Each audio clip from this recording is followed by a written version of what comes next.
Plenty of reaction to last night's story about the environmental damage of green energy and the campaign against a host of huge wind farms being built, with plenty more planned in pristine bushland on the central and northern Queensland ranges. It turns out federal MP Bob Katter, leader of his own Queensland party, of course, well, he's all over this too. Chris, it's infinitely worse than that.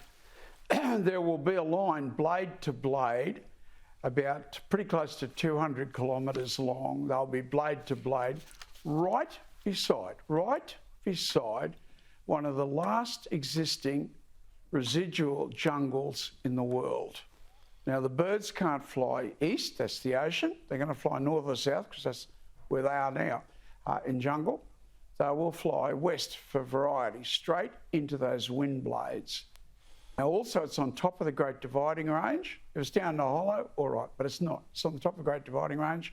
Those blades are 200 metres wide.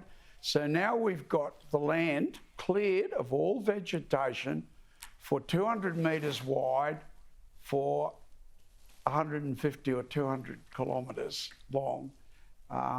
Now, it's absolutely disastrous. And to summarise the professor who gave the speech to the protesters, and I was one of them, he said, understand what is happening here.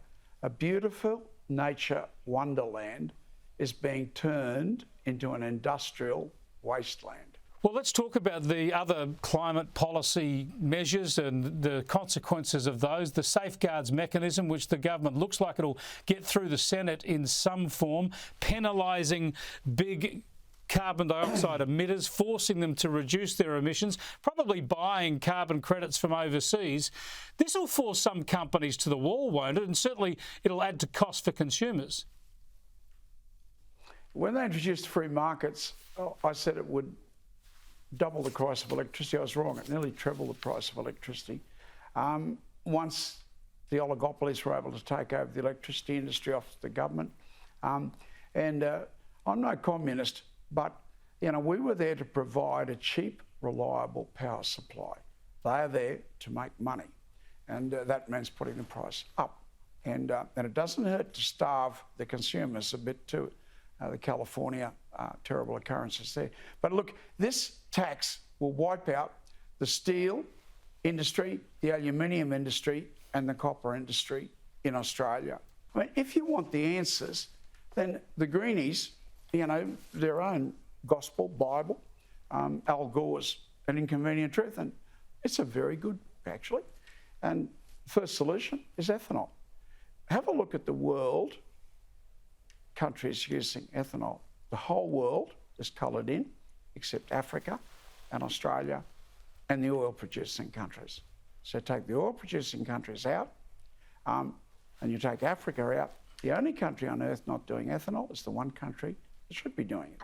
Well, you can reduce our transportation footprint by 20% with this and a few other measures I'm not going to talk about tonight. Yeah.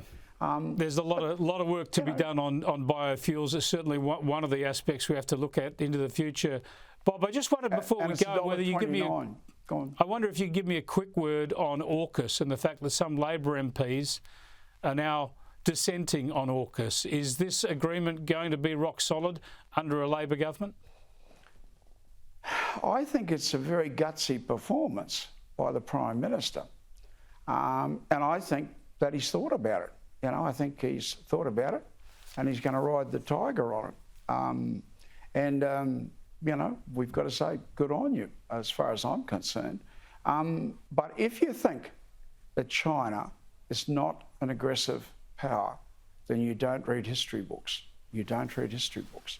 And if you think the policy of appeasement is successful, then read your history books.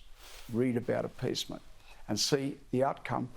The result of appeasement was the cause of the Second World War. More than any other cause was appeasement. Bob Katter, you don't appease. No, you don't. You've got to stand up and defend our country in so many ways. Thanks so much for joining us, Bob Katter. I appreciate it. Great honour to be on your program.